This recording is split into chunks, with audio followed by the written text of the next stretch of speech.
Este segundo panel del día lo hemos titulado Hogares Saludables, Familias Saludables, examinando la política de vivienda en tiempos de necropolítica, aludiendo específicamente a ese eslogan que se ha utilizado tanto a nivel federal, estatal, local, de hogares saludables, familias saludables.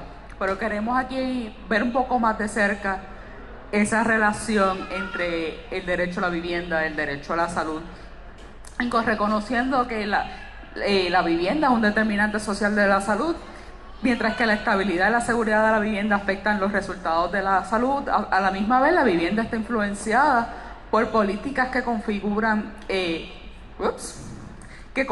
acceso y la asequibilidad a la vivienda segura y digna.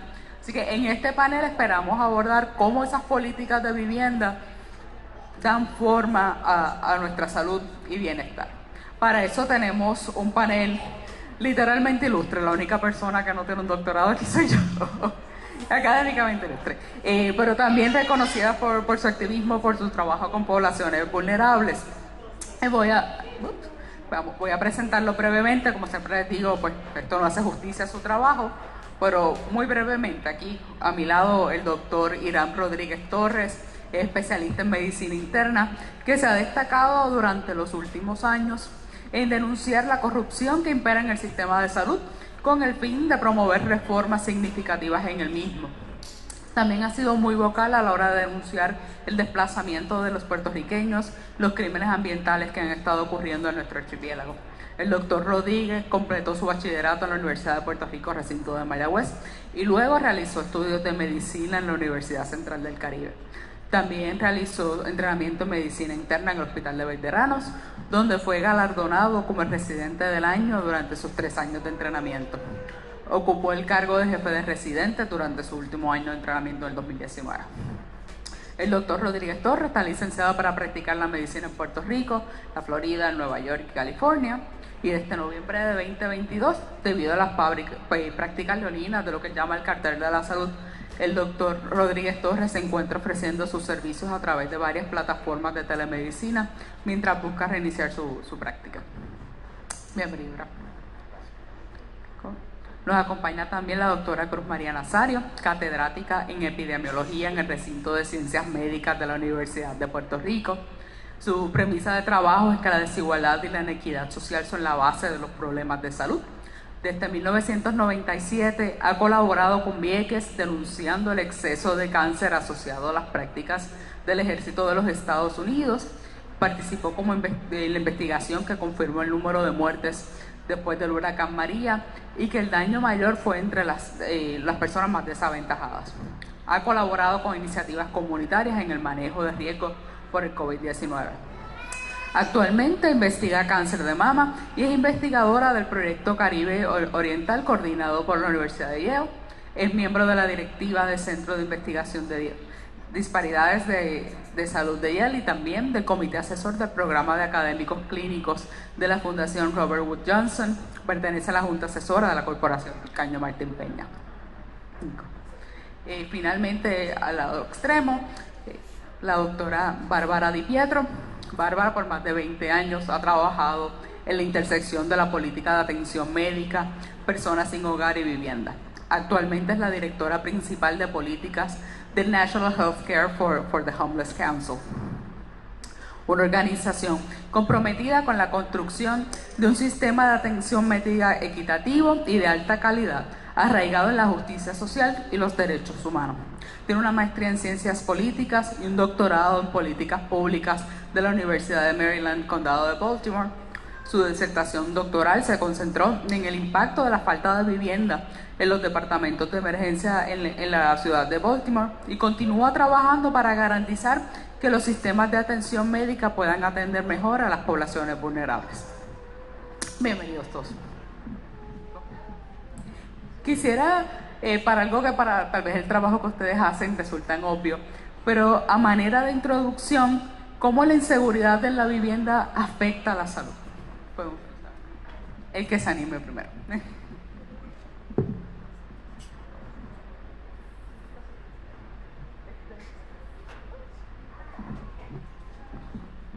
Bueno, saludos a todos. Mi nombre es doctor Irán Rodríguez, como ya me presentaron. Es un placer estar con las colegas aquí. La pregunta era cómo la inseguridad en la vivienda afecta a la salud, ¿verdad? Bueno, es bastante conocido que nosotros invertimos en términos de la salud demasiado dinero en procedimientos y medicamentos y normalmente tiene resultados para los individuos, pero a nivel colectivo pues se invierte muy poco en cosas súper importantes como la vivienda.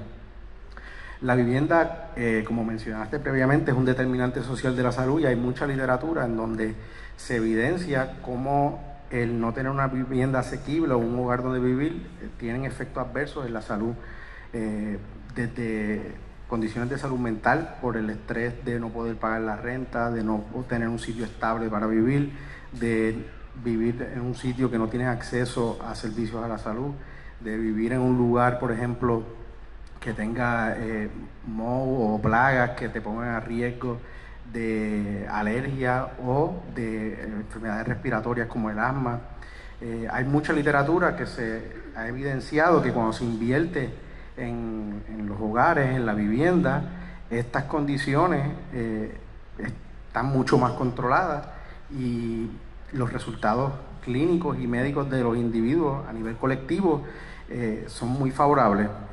No tan solo eso, sino que también se ha visto que las visitas a sala de emergencia disminuyen en algunos casos, las visitas al médico primario aumentan y en general los pacientes están mucho más saludables cuando tienen una vivienda asequible.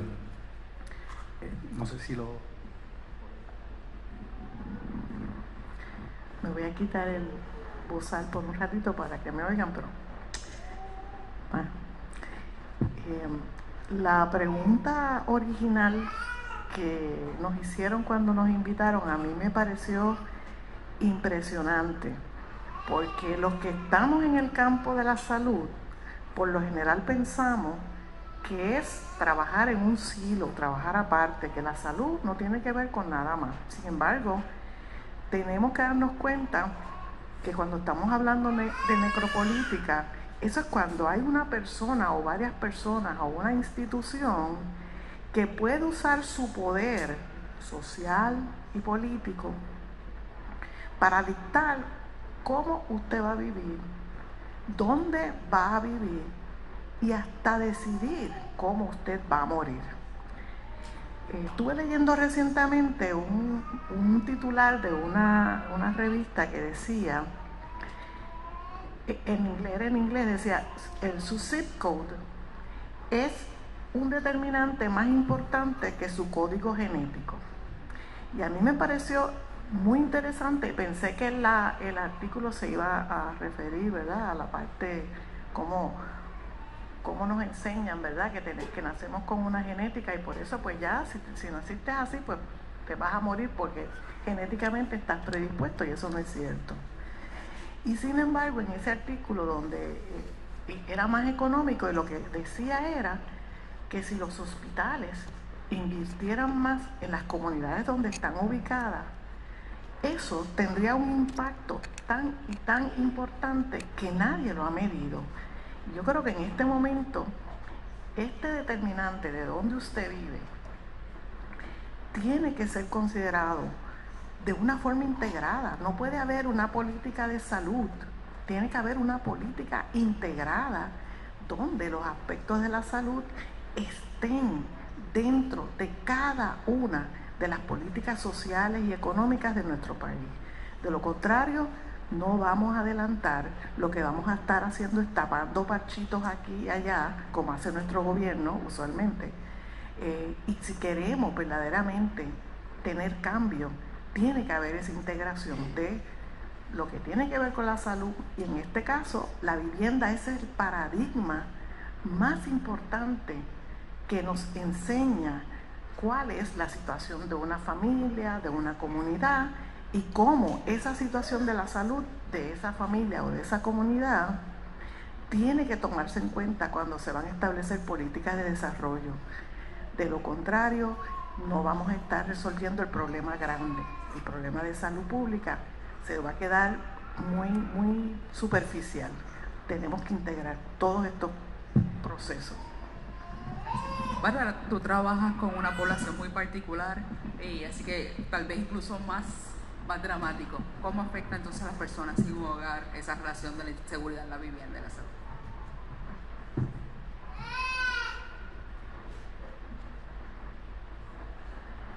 Thank you so much for having me here today. Back in the 1980s, the federal government in many states were changing a lot of housing policy. They started destroying single-room occupancy buildings, changing the way that we fund housing in this country, and also we changed our approach to institutionalization for people with behavioral health conditions. Because of that, throughout the 1980s and since then, we've seen a dramatic rise in homelessness throughout the states, Puerto Rico, everywhere. And to that end, in the 1980s, the Institute of Medicine, now the National Academy of Sciences, did a study that showed that homelessness impacts health, or the housing instability impacts health in 3 ways. One, it causes new health conditions to arise. If you did not have depression, anxiety before you lost your home, it's likely you will develop that afterwards. If you have, when you are living outside, or you're living in temporary spaces, when you are living outside or living in temporary spaces, the health of those spaces can also create new conditions, mold, the things that have been mentioned on this panel before that make new health conditions. At the same time, if you had diabetes or high blood pressure or mental health conditions prior to losing your home, they are only likely to get worse. So the second thing is that homelessness makes your health worse. It exacerbates existing conditions. And then finally, the experience of homelessness, living on the street, not knowing where you're going to lay your head, it makes it very hard to engage in treatment. So all of the treatment that we can provide, it's very hard for people to access that when they're living on the street, because we all know what that Maslow's hierarchy of needs. Diabetes management is not at the bottom. Safety, housing, a safe place to lay your head, food, that's where people are focused. And so if you are not in control of the food that you are eating, your diabetes and your hypertension will get worse. If you are not in charge of where you lay your head, you are also at risk of violence and other things like that. And so again, we see this framework has carried forward from the 1980s to now, where we continue to see the outgrowth in our healthcare system of our lack of housing. And we should be very angry about the fact that the healthcare system is now having to address fundamental problems in our housing sector because our government has abdicated its responsibility to housing and in the healthcare system. And no doubt we will be talking about more of that here in a minute. Gracias por ese inicio en el camino. Y reconociendo que ahora el mundo está cambiando, ¿no? Y está cambiando en muchas formas, pero una que quizás afecte todos los aspectos de nuestra vida es el cambio climático. Ayer hablábamos de calor excesivo, hablamos por supuesto en una conferencia de desastres, de eventos atmosféricos extremos. ¿Cómo desde el espacio de la salud, cómo estamos enfrentando, cómo podemos enfrentar el reto que representa cambio climático? Particularmente, ¿verdad?, desde el espacio de la vivienda. Bárbara, podemos empezar contigo y regresamos. Sure. So extreme temperatures are very hard on the body, and Dr. Rodriguez can certainly tell you this as a physician, that it's hard on the heart, and it's certainly hard on the spirit. And if you are living in a tent in 105, 110 degree heat, that is very hard on the body. And it also creates delirium. We have exposure-related issues, heat stroke, dehydration. And in particular, when you have very high temperatures, it's not just the heat of the air, but sleeping on pavement. We see burns, very significant burns from people who are either sleeping on grates or pavement, or any falls or contact that you have with asphalt. is very, very hot, and so we see a lot of scalds, we see skin grafts, and we see a lot of, again, injuries to the body and then exacerbation of chronic medical conditions, particularly behavioral health. Mental health and addiction is very hard to manage in the extreme heat. Certainly we can talk about extreme cold and frostbite, but I think most relevant here is the heat. And so, again, I see this, and we see this regularly in our work, that the heat literally kills people when they do not have adequate housing.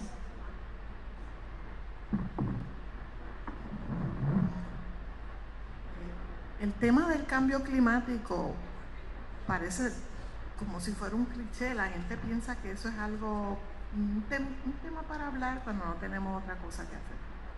Sin embargo, tenemos que reconocer que en este momento ese es uno de los asuntos más importantes. ¿Cómo eso tiene que ver con la vivienda?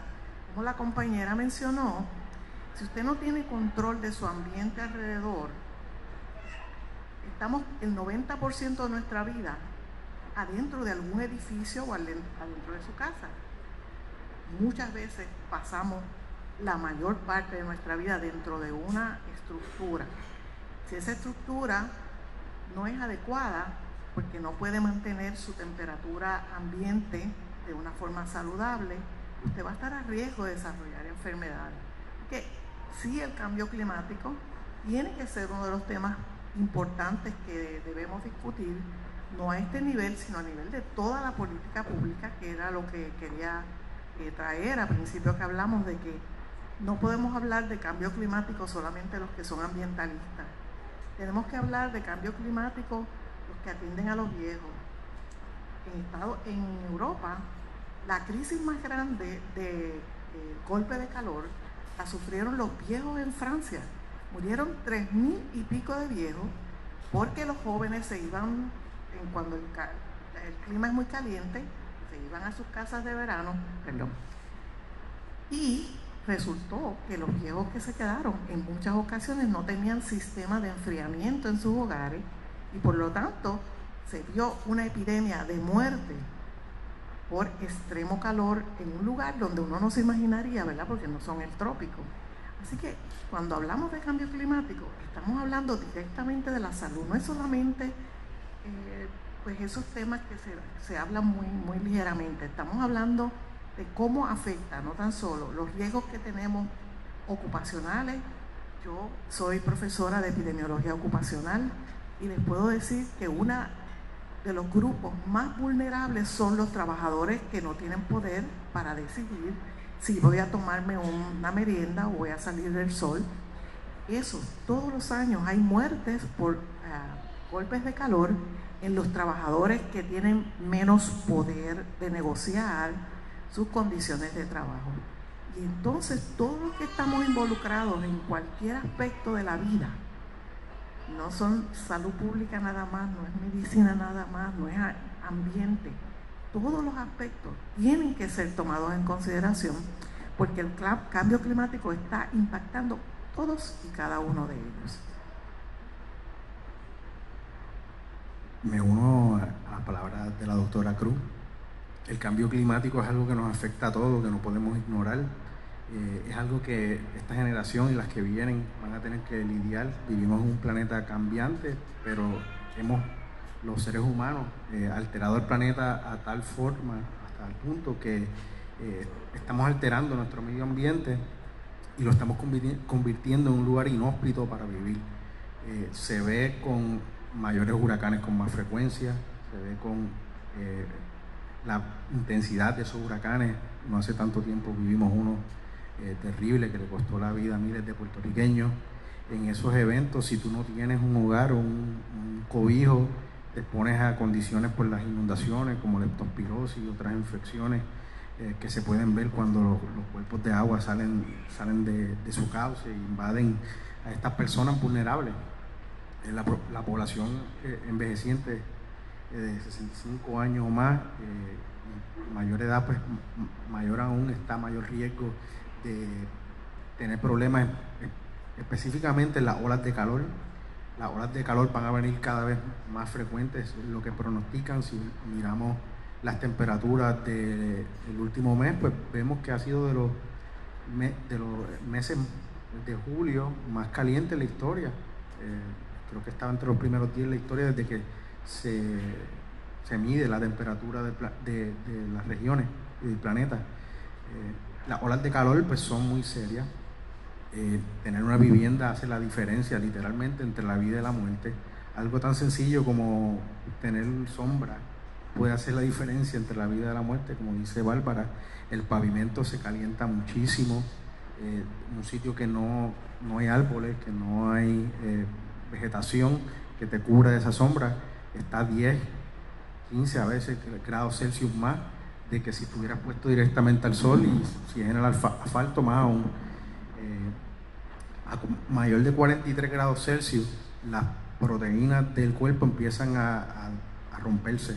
No es sostenible con la vida humana. Una temperatura del cuerpo humano a ese nivel, comienza a fallar el corazón, ocurre deshidratación, depresión de volumen, los músculos empiezan a romperse por el mismo efecto de las proteínas que se desnaturalizan a esas temperaturas, y de las primeras cosas que ocurre también es fallo renal, y esto es vida o muerte, o sea, literalmente. Y en este país ni siquiera hay centros de enfriamiento, por ejemplo.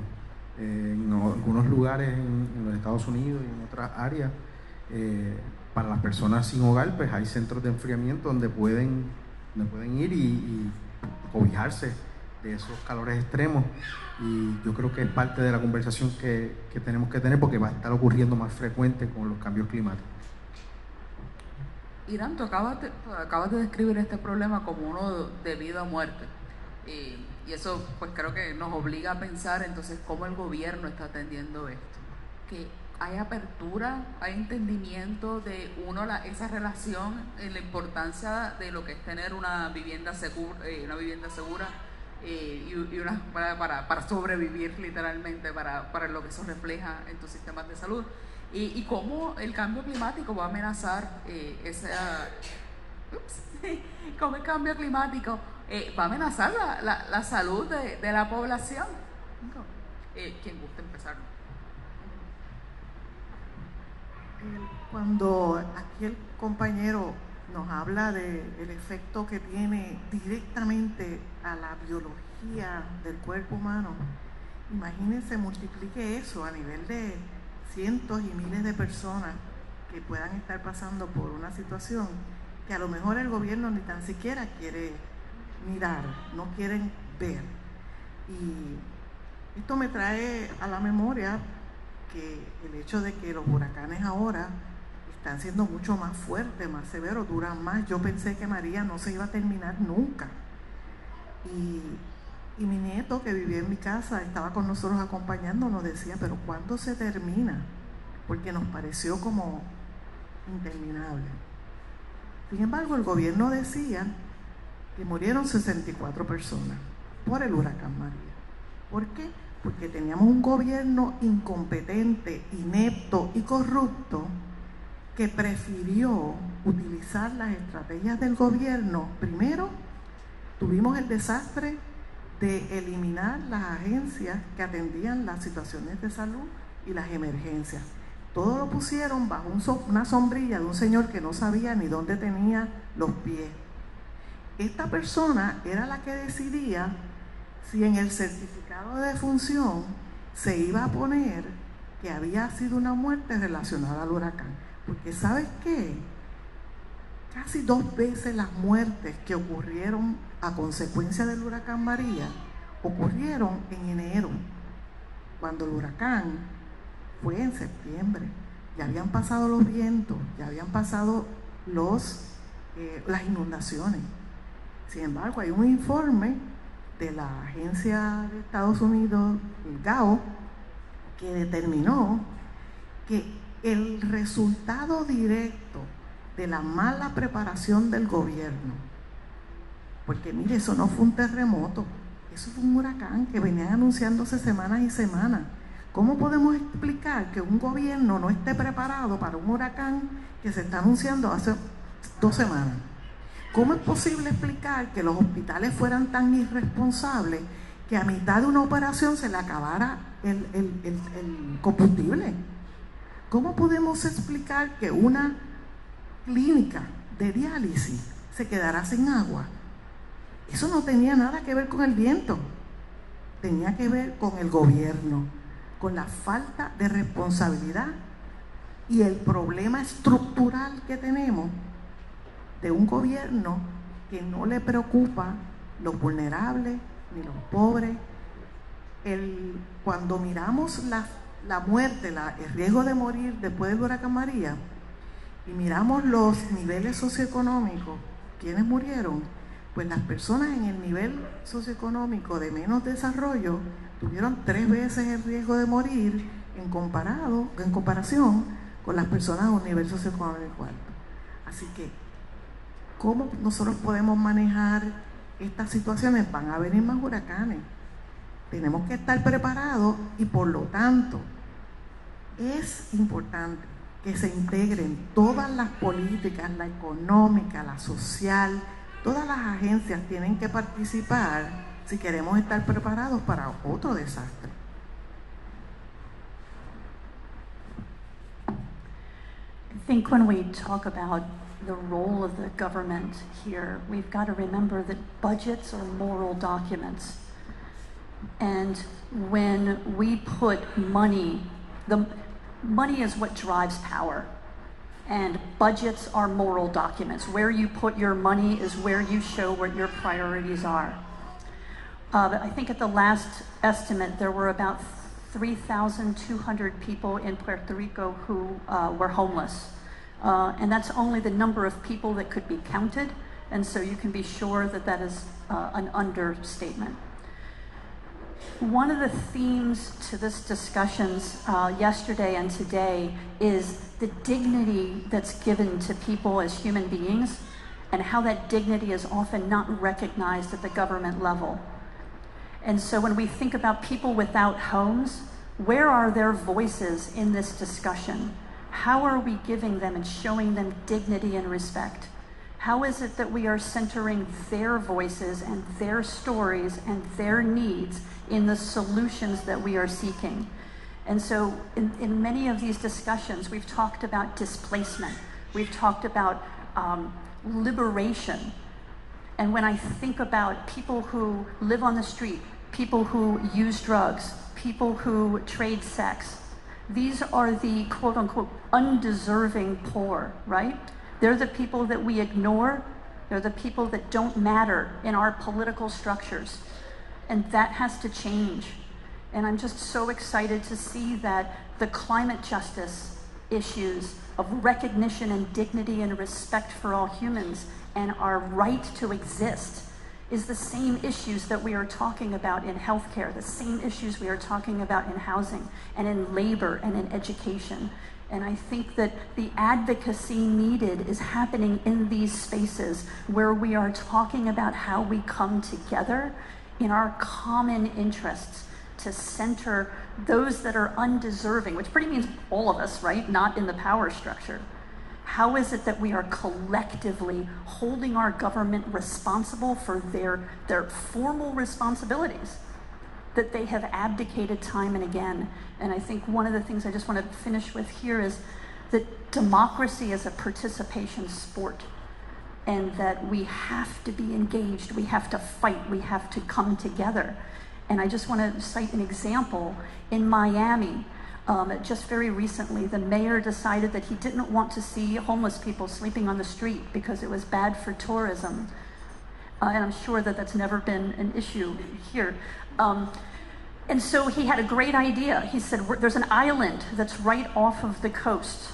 And he was going to put all of the homeless people, he was going to ship them to this island off of the coast of Florida and create a homeless space there and try to talk about how this would be very good for the people who were homeless.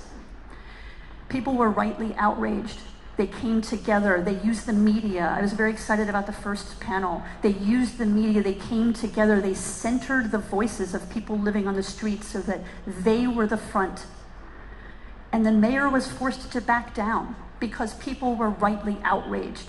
So I'm coming back to how do we, the people, hold our government accountable?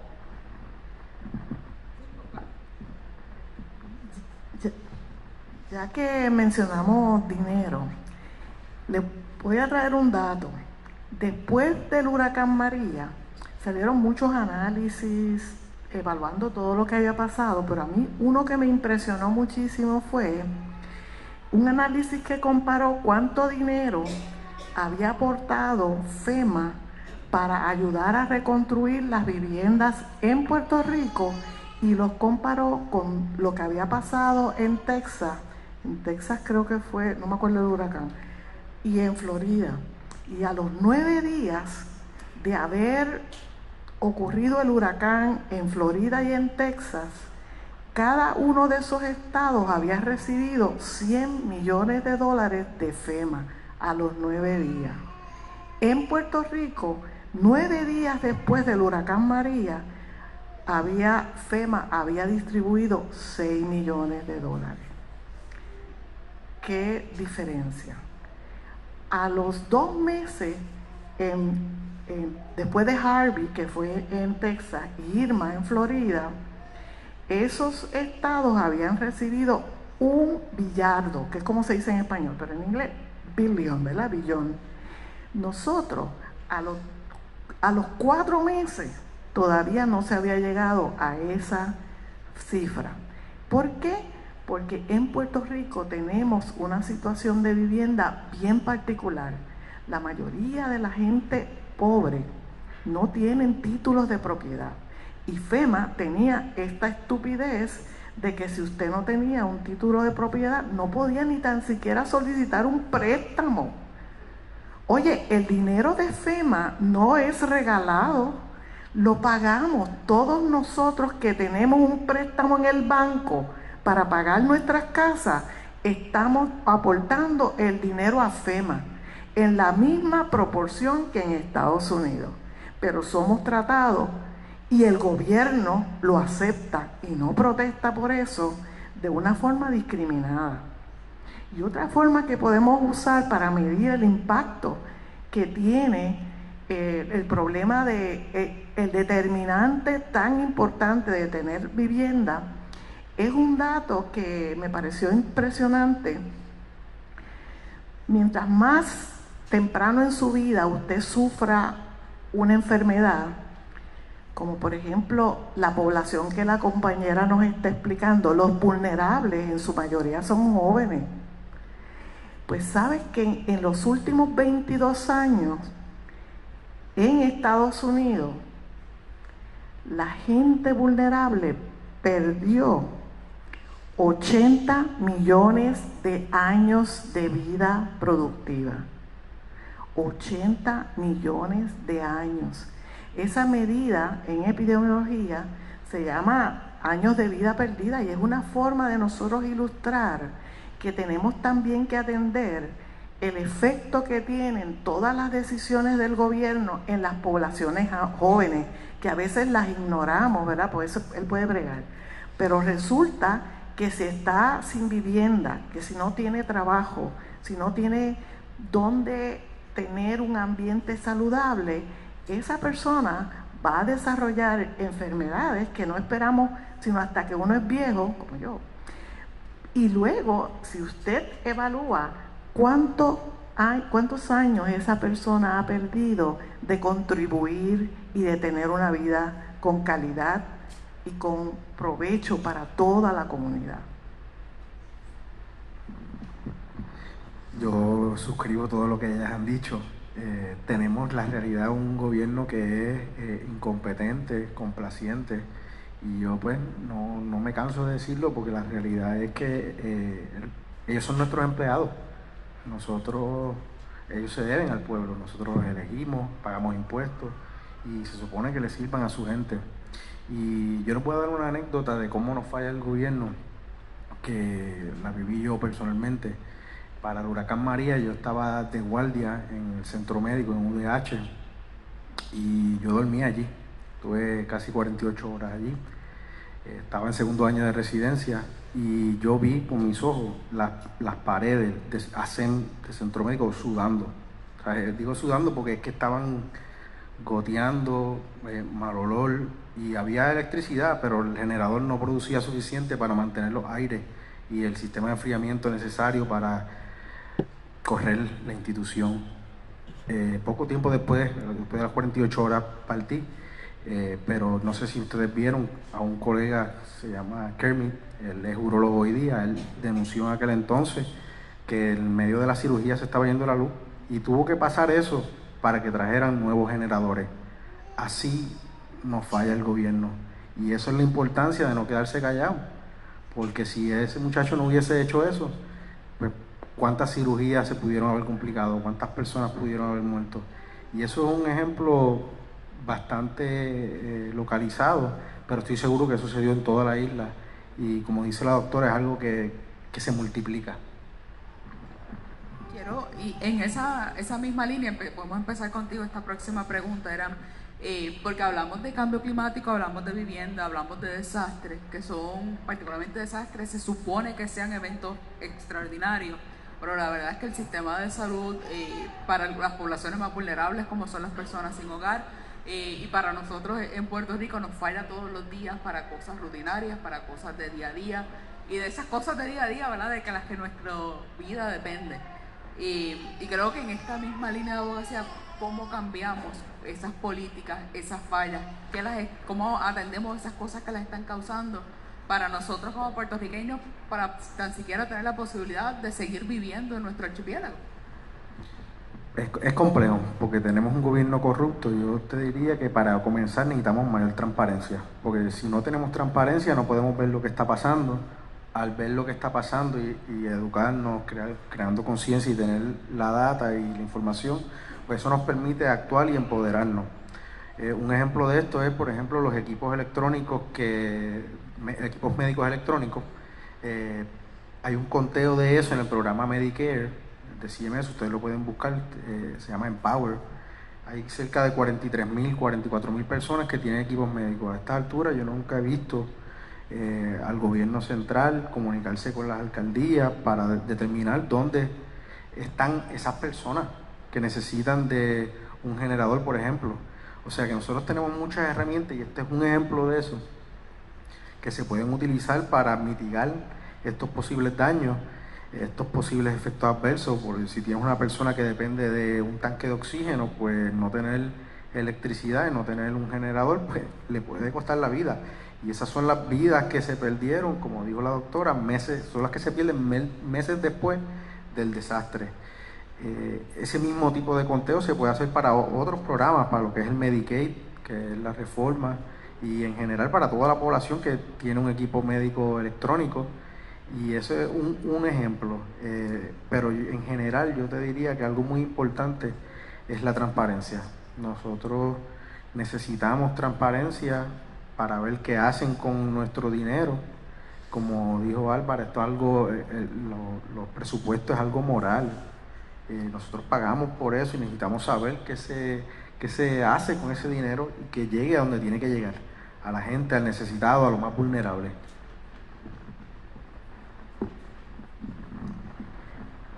Pues la verdad que los tres podemos decir dito a lo que dijo el anterior, porque estamos completamente de acuerdo con lo que estamos tratando de presentarles en la mañana de hoy. Lo que yo vi en el análisis que hicimos después del huracán María con la Universidad de Washington fue que la mayoría de las muertes habían ocurrido por eso que menciona el doctor. Personas que dependían de sistemas eléctricos y no tenían cómo tenerlo.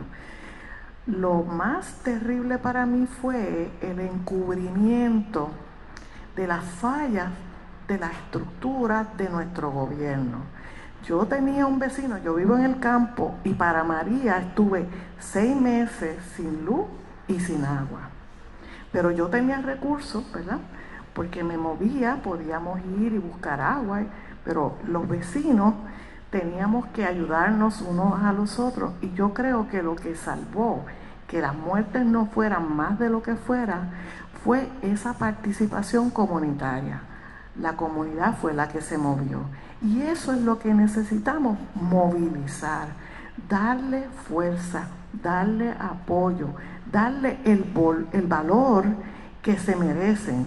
porque esas comunidades unidas que saben dónde está la persona que tiene un ventilador o que hay un viejito que necesita que vayamos a moverlo para que no le den las úlceras, esa comunidad se movilizó.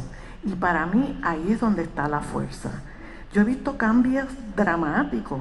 Cuando una comunidad dice, hasta aquí basta y vamos a trabajar nosotros, se resuelven los problemas que ellos pueden resolver. Los estructurales evidentemente no. Pero en ese informe, que me equivoqué el nombre de la oficina, es the Office of Inspector General. La primera recomendación que ellos dicen, el problema grande del exceso de muertes por María es que no había preparación y mucho menos consulta con la gente vulnerable. Eso no aparecen en ninguno de los planes que hasta ese momento el gobierno decía que tenía. Vamos a ver si los tienen ahora.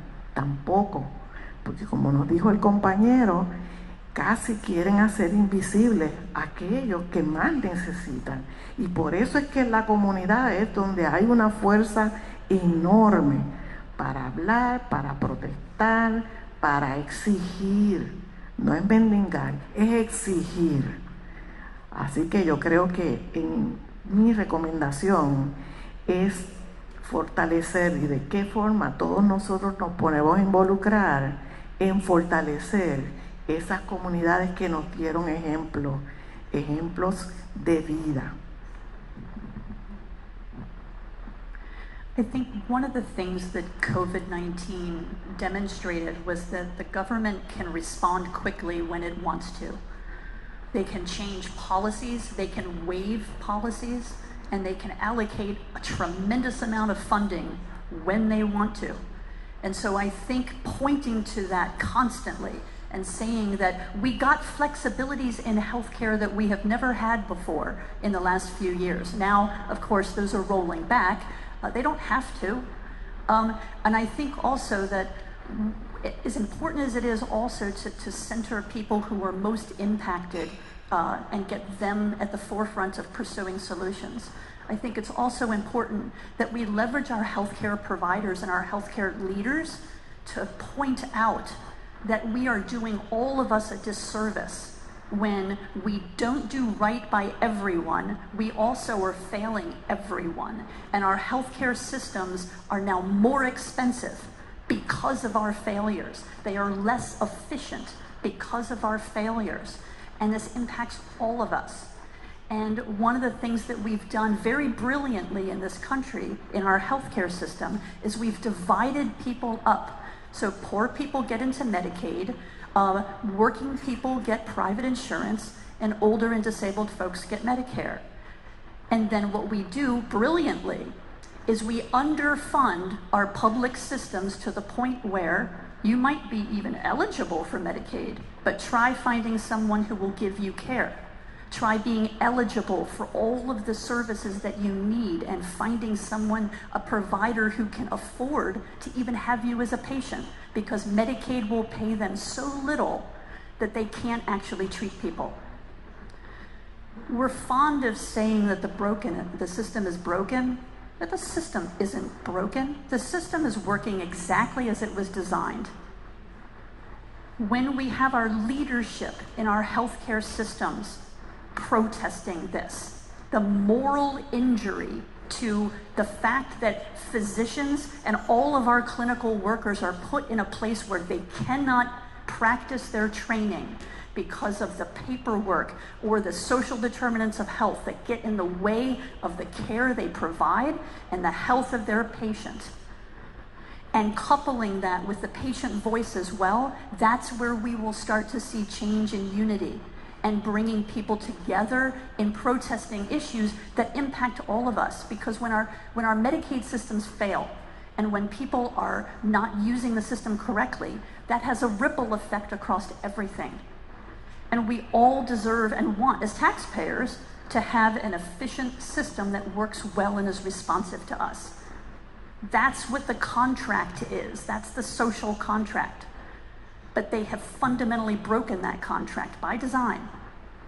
And so again, I'm pissed off for you, Dr. Rodriguez, because you trained to be a physician, but studies show that for every hour of direct patient care you provide, you are providing 2 hours of paperwork. And that ain't right. And no other healthcare system in the world that we want to be compared to operates like this. And it's time for a fundamental overhaul of how we do our healthcare system so that we are not in these isolated buckets fighting each other and acting like your problem isn't my problem. Tenemos oportunidad de unas preguntitas, si quieren ir acomodándose. Solamente lo estoy anunciando, ciertamente, si quieren reaccionar o añadir algo pueden hacerlo. Gracias, thank you for those words, Barbara. La realidad es que ella usa una palabra bien poderosa que se llama moral injury.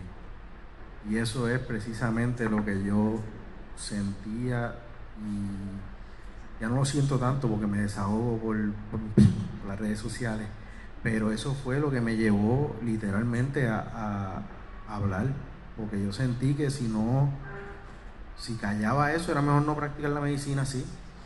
A ese nivel la lesión moral llega y digamos que pues el levantar la voz pues me salvó la carrera en ese punto, me ha traído un montón de problemas, pero como se pueden imaginar, pero era eso o no practicar, porque es que tú no puedes, cuando te llega un paciente, usualmente lamentablemente en este país de la reforma de Medicaid, te llega muchas veces insalvable. Y lo que puedes hacer es poner parchito, tratar de darle algo de calidad de vida, y cuando mira qué fue lo que la llevó a esa persona allá, son los problemas sociales que llevamos aquí hablando. Y yo creo que ella mencionó algo muy importante también, de que tenemos que salir de los nichos aislados, de los silos, y los pacientes se tienen que involucrar, todos tenemos que involucrarnos, porque puede ser mañana tú, yo, un familiar. Al final esto nos va a pasar factura a todos. Así que esa es mi reacción. Yo creo que si pudiéramos hacer una comparación, que no tengo los datos ahora, pero en Puerto Rico se paga a los médicos, a los servicios de salud, muchísimo menos que en Estados Unidos, en cualquiera, hasta el estado más pobre, que creo que es Mississippi o algo así, paga mucho más por una visita de un paciente que lo que pagan aquí en Puerto Rico. Aquí nuestros médicos, milagro que no se tienen que ir a la fila de la pobreza, porque yo he visto, porque hemos hecho ese tipo de análisis, apenas se puede sobrevivir con una práctica médica pequeña, ¿verdad? Y uno ve médicos que atienden una clínica por la mañana y se van por la tarde a otra clínica, pero entonces cuando vemos el sistema, estamos hablando de ese individuo que aporta a los servicios de salud, pero tenemos que mirar el sistema.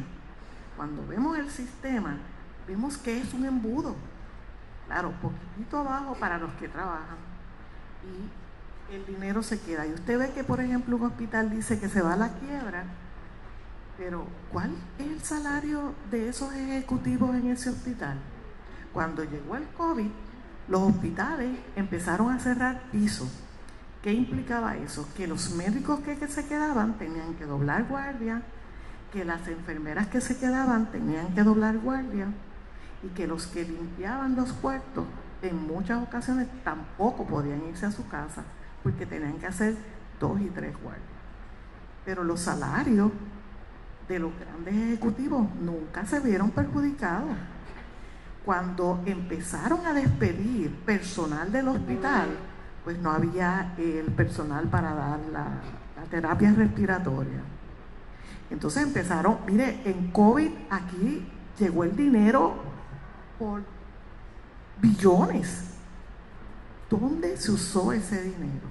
porque tan pronto terminó la crisis de la COVID, se volvieron a contratar las enfermeras, se volvieron a contratar a las personas para mejorar el sistema, la infraestructura del hospital. No, muchas enfermeras se fueron para Estados Unidos. ¿Por qué? Porque el hospital no las volvió a contratar. Y que seguimos viendo cómo la desigualdad económica y cómo la falta de empatía de esas personas, de esa necropolítica, es la que determina cómo vamos a vivir y cómo vamos a morir. Sí, saludos, mi nombre es Vanessa Contreras y soy de Vínculo Animal Puerto Rico, y quiero traer un elemento que no se ha mencionado, simplemente para que opinen sobre este, ¿no? Y también una invitación para que sigan, ¿verdad?, pensando sobre este elemento. Desde Vínculo Animal Puerto Rico apoyamos, por ejemplo, a rescatistas. Y lo que nos hemos dado rescatistas de perros y gatos realengos, que en Puerto Rico se estima que hay sobre 1 millón de gatos y de perros que están en las calles. Y lo que nos hemos dado cuenta cuando apoyamos a rescatistas es que en su gran mayoría son mujeres, adultas mayores, de escasos recursos, que el gobierno ha ignorado, ¿no? Tenemos el caso de una señora, ¿verdad?, Berta, que vive en Country Club, ya ha empezado, ¿verdad?, a tener problemas de senilidad, tiene 12 perros rescatados, sin contar con una que tenemos en Toda Baja que tiene 35 perros rescatados, y el gobierno se lava las manos. Y estamos hablando de un problema de salud, ¿no? Cuando estamos hablando también de los animales que hay en las calles o de los animales que hay en el país, también estamos hablando de un problema de salud pública y un problema de falta de sensibilidad. Desde Vínculo Animal, ¿verdad?, trabajamos para cerrar el zoológico de Puerto Rico y por ahí seguimos, ¿no? Por ahí seguimos dando la batalla. Pero me gustaría preguntarles de qué forma se puede integrar, ¿no? Porque pues no son mascotas, al final se convierten en parte de la familia, ¿no? Ya desde muchos grupos estamos hablando de las familias multiespecie y cómo eso ha ayudado, por ejemplo, durante la pandemia, todo el mundo adoptaba perros porque era tener esa cercanía, eso te ayuda, ¿verdad?, a la salud mental, voy a reducir a la salud mental, que también es salud física. Así que me gustaría que trabajáramos o que empezáramos, ¿verdad?, o que se empezara un poquito a discutir cómo el respeto hacia las otras especies también es una apuesta no solamente a la construcción de otro mundo de mundos, sino también a mejorar nuestra salud. Gracias. Vamos a cogerlas de 2 en 2. ¿Sí? ¿Les parece bien? Por favor. Bien. Saludos, Frances Hernández de la organización Coordinadora Paz para las Mujeres. También quería invitarles a que nos compartieran cómo han visto integrado el tema de la violencia hacia las mujeres, la violencia doméstica y la violencia sexual. Esas 3 áreas, ¿verdad?, que son bastante amplias. Sabemos que en términos de feminicidios, por ejemplo, casi nos estamos acostumbrando a la muerte de 2 mujeres al mes en cada año. Y en términos de la violencia sexual, por ejemplo, fácilmente pasamos los 100 casos cada mes nuevos, pero lo que pasa es que solo el 16% se estima, ¿verdad?, de las personas sobrevivientes divulgan a las autoridades, así que esas estadísticas pues no las vamos a ver de esa manera reflejadas. Y lo mismo pasa con la violencia doméstica. Hay muchas más quizás incidentes que la policía recoge, pero no necesariamente eso termina en convicciones, y todas esas personas son problemáticas completamente vinculadas al tema de lo que es, ¿verdad?, el concepto de un hogar saludable, familia saludable y pues, ¿verdad?, el país saludable que quisiéramos.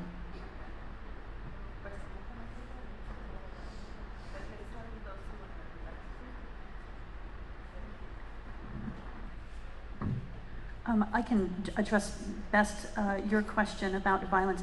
We have to be treating violence as a public health issue in this country. Domestic violence, sexual assault, we've got an epidemic of violence, and also gun violence and all of the other things. And recognizing the impact on that as individuals and our health, but also our families and our communities. And many people are trapped in relationships because they can't afford housing, where they can't afford to leave. And so it's how do you create a safe plan, and how do you have that plan be supported by the system, the healthcare system, as well as police enforcement. And so I think these are all power structures that, again, system is not broken. It keeps people in dangerous relationships where they are harmed, their children are harmed, and our communities are harmed as well.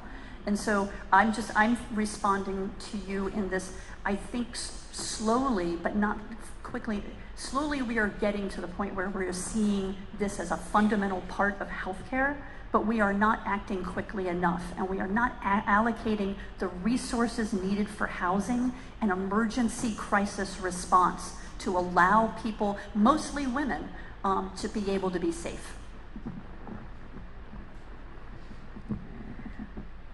Yo creo que hay esperanza, no podemos tampoco ser demasiado negativos porque entonces nos agobiamos. Acabo de estar en una reunión de la Robert Wood Johnson y ellos han apoyado proyectos de grupos comunitarios que impulsan el One World Health, que es cómo integramos a los animales en actividades de salud. Y la persona que estaba presentando es una veterinaria, una trabajadora social y no me acuerdo la tercera, pero eran 3 mujeres que establecieron un sistema de apoyo en una universidad cuando se dieron cuenta que las muchachas, las jóvenes que eran violadas o mortificadas de alguna forma, no tenían a dónde ir. ¿Por qué? El problema que no se reconoce que el hostigamiento es un problema de salud pública. Y la persona que está atendiendo esa sala de emergencia donde llega esta persona con un problema, tiene que reconocer que eso que está sufriendo esta persona, puede ser hombre, puede ser mujer, es un problema de salud. Y ellas establecieron ese programa, pues tenían un perro que habían rescatado. Era un German Shepherd que parece que era una maravilla, porque ese perro, tan pronto esa mujer entraba, nos enseñaron la película. Esta muchacha que llegaba a buscar el servicio de salud completamente desintegrada, física, emocional, y ese perro iba hacia ella y ocurría un cambio impresionante. Así que yo creo que sí, que podemos ver el lado de nosotros rescatar a los animales, pero a veces los animales nos rescatan a nosotros. Y sobre la pregunta de violencia doméstica, yo creo que también tenemos que mencionar que hay un problema dentro de las estadísticas que se llevan por la Policía de Puerto Rico. El observatorio ha encontrado muchos más casos de feminicidio que no están adjudicados en el certificado de defunción. Y la razón es porque cuando se investiga por el fiscal o el policía, llega a ciencia forense y en lo que hace esta persona que mira lo que aparece ahí, que investigaron primero, es lo que va a escribir como la causa de muerte, y no necesariamente fue que se cayó, que resbaló por el balcón del piso 16 o que el ojo lo tiene negro porque tropezó con la pared. Si no tenemos cómo obligar a que ciencia forense haga su trabajo, a que la policía deje el prejuicio de que es culpa de tuya porque te pusiste ese trajecito tan cortito. Siempre echarle la culpa a la víctima es la forma más fácil de resolver un problema, pero nosotros tenemos que empezar a apuntarle a esas estructuras que son responsables de mantener los datos para hacer visible el problema. Si escondemos el problema, creemos que lo hemos resuelto, pero no, siempre va a reducir eso. Nada, yo quiero reaccionar. Lo de One World Health me pareció genial lo que dice la doctora. Integra incluso parte de lo de violencia doméstica en el mismo problema, y interesante, están sentaditas ahí en la misma mesa. Así es el destino. Me pareció genial eso. Las mascotas, los animalitos nos pueden ayudar mucho con nuestra salud mental. Yo creo que hemos visto y tenemos familiares, personas que tienen service dogs, y quizás eso es algo que se puede crear más conciencia para que las personas empiecen a adoptar esta sobrepoblación que tenemos de animales en la calle. Sobre el feminicidio, yo creo que hay un problema de machismo en este país y del patriarcado, y es algo que hay que luchar todos los días, y mucha educación, porque no es un problema que podemos meter debajo de la alfombra. Es algo que literalmente le cuesta vida a cientos de mujeres, y me uno a lo que dijo la doctora. Creo que es bien importante crear esas líneas de comunicación seguras donde las mujeres puedan, digo mujeres porque es la mayoría estadísticamente, pero puede ser hombre, pero que tengan esas vías de comunicación seguras, que se eduque más sobre cómo establecer un plan para irte de ese lugar si es peligroso, y se ata directamente a lo de vivienda, porque creo que no hace tanto vi un reportaje que para las personas que están siendo afectadas por violencia doméstica no hay vivienda, y eso es algo que se ata directamente a esta conversación, y que debemos tenerlo en cuenta para atenderlo bien rápido, porque le cuesta la vida a la persona. My apologies, I didn't answer the question about animals. But one thing I am interested in is in LA, there is a street medicine veterinarian that does services with the pets of homeless people. And he works with our street outreach team. And one of the things that they have found very clearly is that sometimes people are hesitant to engage with service providers because they have been harmed in the past and there's not a lot of trust. But if you have someone who's coming, who's willing to care for your dog or care for your pet, that builds trust. And I think that's really key here is trust. And so the idea that we can be giving dignity to all the members of a family, particularly for people who are living mostly in created family, I think that's very important. And I think too, when we talk about trust a lot, we come back to this blame the victim. And this we saw kind of as a broad brush during COVID. Oh, people needed to have trust. And why were they hesitant to get a vaccine, or why were they hesitant to do these things? The system hasn't been trustworthy. And so I think that as the system and power structures, we need to demonstrate that we are worthy of people's trust. And engaging with people on the street and their pets, I think is a good way to demonstrate that and engage people in care. Saludos, buenas tardes. Mi nombre es Marina Martínez. Represento un proyecto social, Tenedor Social. Nace en base a mi testimonio y realmente pues quería aclarar varios puntos de los que hablaron hoy sobre el fallo renal, la pérdida de hogar y niños con depresión. Y pues soy el testimonio de las tres cosas. Fui desalojada en plena pandemia con 4 menores, víctima de todas las cosas que mencionaron, y realmente pues quería aclararlo, ¿verdad? Porque me duele, y en base a eso pues es que nace Tenedor Social. Porque no solamente la persona vulnerable es la que está pasando la necesidad. Nosotros, antes de yo ser líder comunitaria, era comerciante, y para nosotros no hay ningún tipo de seguridad. O sea, yo pago impuestos y cuando voy a buscar estos servicios se me niegan porque tú tienes negocio, espera el PUA es para el negocio, ¿entiendes? Yo tengo menores con depresión, perdiendo mi hogar. Y realmente pues quería aclarar esos puntos, porque realmente hay una comunidad cada vez más grande y está entre nosotros mismos.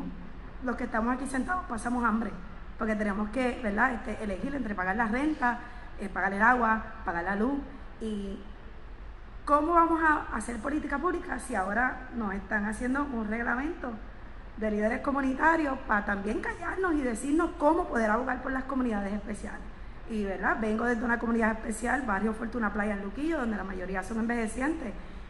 ¿Cómo podemos alzar política pública si entonces también nos atacan a nivel personal y nuestras empresas y nuestras organizaciones para que, verdad, muchas de estas agencias no quieran colaborar con nosotros porque estamos viniendo con la verdad, mira, con números, con data, ¿entiendes?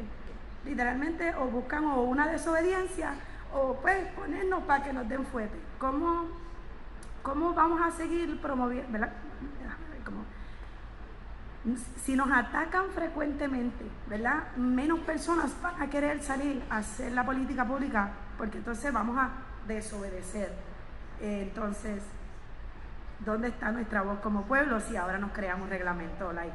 Me gustaría conocer en base a los homeless, en base a la salud mental y estos reglamentos en las comunidades especiales. No sé, darnos luz de cómo, ¿verdad?, hacer estas movidas. Esa es, ¿verdad?, los puntos que quería traer a la mesa. Gracias por compartir tu historia. Vamos a cogerlas todas juntas, pero quería señalar. Cielo. Buenas tardes, Cielo, periodista de 9 millones. Quería aportar a los matices de la conversación preguntando sobre datos geográficos que ubiquen y describan cronológicamente el desplazamiento de servicios de salud en comunidades o en regiones. Porque en las noticias leemos mucho sobre los hospitales, hemos visto ya esa progresión del cierre de las salas de parto, hemos visto la progresión de cierres de hospitales completos, de posibles ventas y demás, pero poco sabemos desde la prensa tradicional y pocos datos tenemos de conocimiento común o general sobre cómo han ocurrido estos pequeños cierres en comunidades. Sabemos de comunidades que los CDT han reducido horarios o que han cerrado el CDT, y si son comunidades donde la transportación es limitada, donde ahora cambió misteriosamente la ruta de la guagua y ya no pasa por las mismas paradas de siempre y demás, pues entonces alejas el servicio. Y si son también comunidades donde la mayoría son personas envejecientes y vamos sumando a la lista de opresiones o de intersecciones de diversidad, pues nos damos cuenta que también es una manera de limitar servicio a las personas que más lo necesitan, y entonces observamos esta cosa inversamente proporcional. Pero lo que quería preguntar es si hay datos que ubiquen geográficamente como cómo ha cerrado esos servicios en comunidades rurales o a nivel regional. Gracias.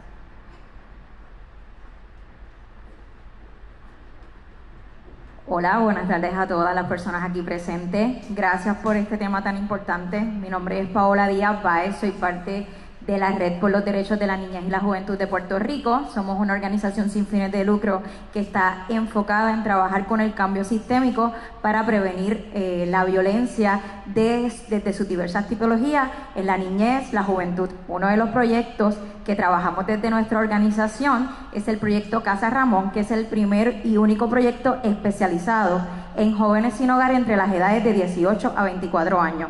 Les escucho y agradezco que esta conversación se esté dando y han mencionado diversas razones por las cuales las personas han experimentado inestabilidad de vivienda, y es por eso es que vengo, ¿verdad?, un poco a hablar aquí.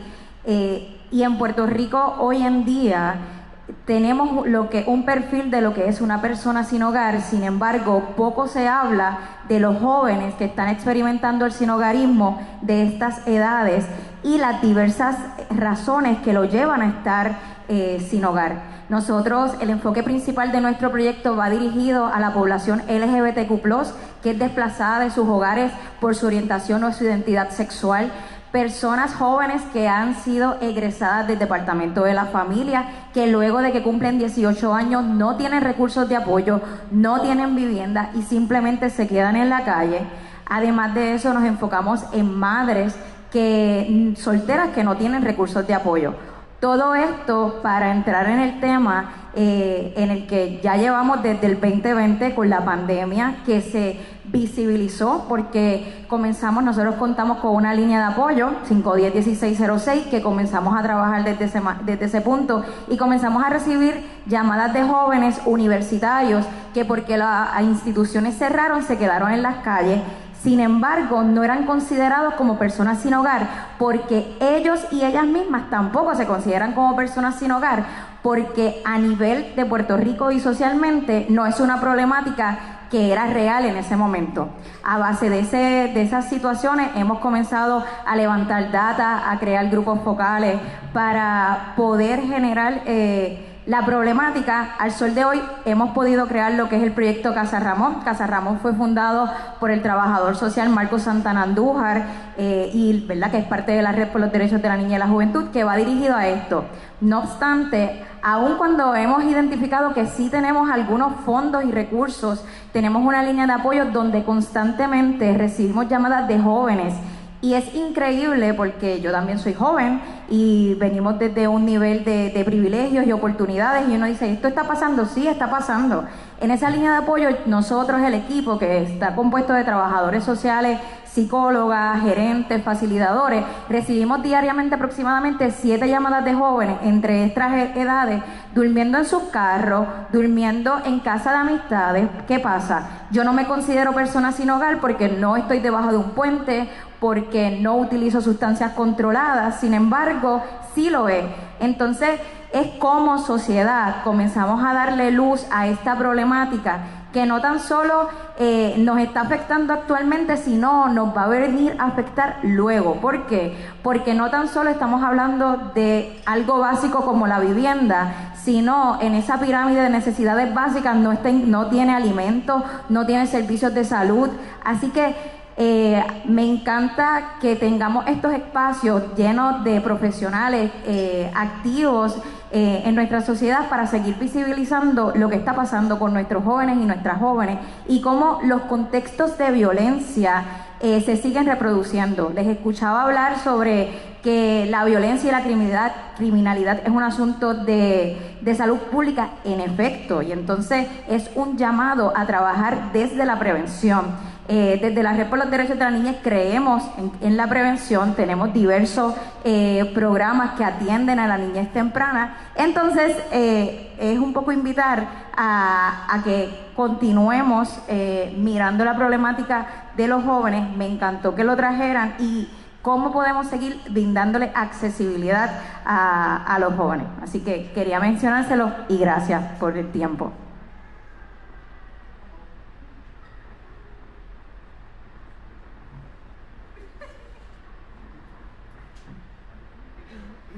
La edad antes que la juventud es algo así, por eso me lo pasó.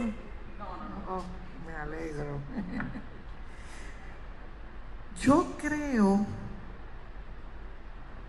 que los reglamentos y las leyes hay que violarlos cuando no sirvan. Hay que protestar. Hay que romper verjas.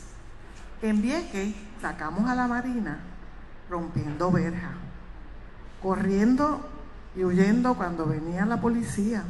Pero hay que atreverse, de vez en cuando hay que romper las reglas. Y la única forma que el gobierno entiende que esto no va para ningún lado es cuando la gente protesta, rompe verjas. Si le dicen que firme un papelito, usted le dice, yo no lo voy a firmar. Como a mí me dieron un papelito cuando entré por el norte a Vieques y vino un policía y me dijo, esto es una denuncia. Y yo la rompí en 2 pedazos y se la tiré al piso. Él no me hizo nada. ¿Por qué? Porque la gente que está en el poder se quedan en el poder mientras crean que lo tienen. El poder se lo damos nosotros y también se lo podemos quitar.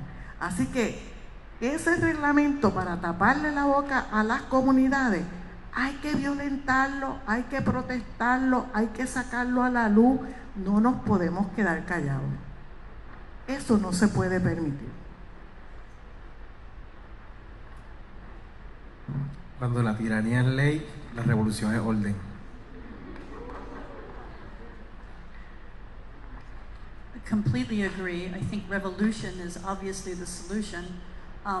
But while we're working toward that, I want to speak to the homeless youth issue in particular because people come into homelessness for different reasons. But you mentioned specifically sexual orientation in the LGBTQ+ community.